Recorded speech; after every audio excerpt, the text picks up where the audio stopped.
بسم اللہ الرحمن الرحیم۔ جب تک جاہل زندہ رہیں گے تب تک نالائق حکمران بنتے رہیں گے، جب تک لالچی زندہ رہیں گے ٹھگوں کی موج لگی رہے گی۔ بادشاہ کے گھر میں ایک دھوبن کام کرتی تھی، تو ایک دن دھوبن بڑی خوش تھی، تو ملکہ نے پوچھا تم اتنی خوش کیوں ہو، خوشی کا راز بتاؤ۔ تو دھوبن نے کہا کہ آج دھنو پیدا ہوا ہے۔ تو ملکہ بہت خوش ہو گئی، اس نے کہا جی جلدی جلدی مٹھائی لے کر نا تمام جو عورت ملازمین تھی سب کو کھلانا شروع کر دی۔ بڑی خوش، اتنی دیر میں بادشاہ انٹر ہوا، دیکھا ملکہ بڑی خوش ہے، تو بادشاہ بھی خوش ہو کے پوچھا کہ آج تم اتنی خوش کیوں ہو؟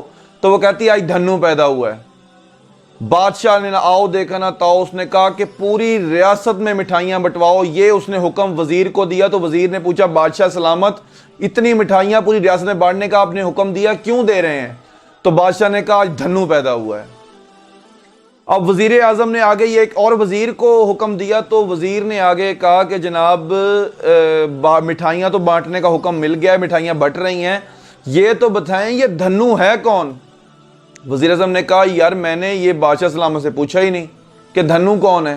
جب اس نے بادشاہ سلامت سے پوچھا کہ بادشاہ سلامت یہ دھنو کون ہے، تو بادشاہ سلامت نے کہا یار آج ملکہ بڑی خوش تھی، تو میں نے جب ملکہ کو تو خوشی دیکھی تو میں نے ملکہ سے پوچھا کہ آج کیا ہوا ہے، تو اس نے کہا آج دھنو پیدا ہوا ہے۔ تو وہ فوراً کہتا میں نے پوچھا نہیں ہے، میں جا کے پوچھتا ہوں یہ دھنو ہے کون۔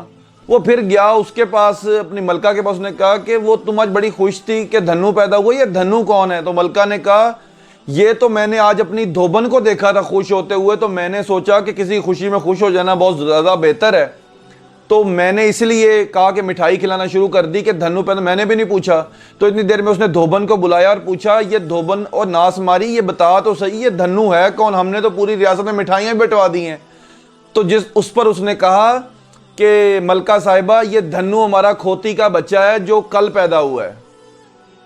ایک جاہل اٹھ کے کھڑا ہوتا ہے اور کہتا ہے میرے خلاف سازش ہوئی ہے، میرے خلاف سائفر آیا، اس کو سائفر کی ڈیفینیشن بھی نہیں پتا۔ آگے وہ بات چلتی ہے اور سوشل میڈیا پہ ٹرولنگ شروع ہو جاتی ہے۔ سوشل میڈیا او ساڈے خان دے خلاف سائفر آ گیا ہے، او ساڈے خان دے خلاف دھنو آ گیا ہے، او ساڈے خان دھنو ہے، او ساڈا خان یہ۔ بعد میں پتا چلا وہ سائفر تو میرے خلاف آیا ہی نہیں، سائفر تو کیسا ہوتا ہے یہ میں نے دیکھا ہی نہیں، سائفر پتہ نہیں خربوزے کی طرح ہوتا ہے، سائفر پتہ نہیں کس چیز کے ساتھ کھایا جاتا ہے، یہ تو ایسا ہوتا ہی نہیں، یہ تو باجوہ صاحب کے پاس آتا ہے، یہ تو مجھے آ ہی نہیں سکتا۔ جب تک یہ جاہلین زندہ رہیں گے ایسے ٹھگوں کی موج لگی رہے گی۔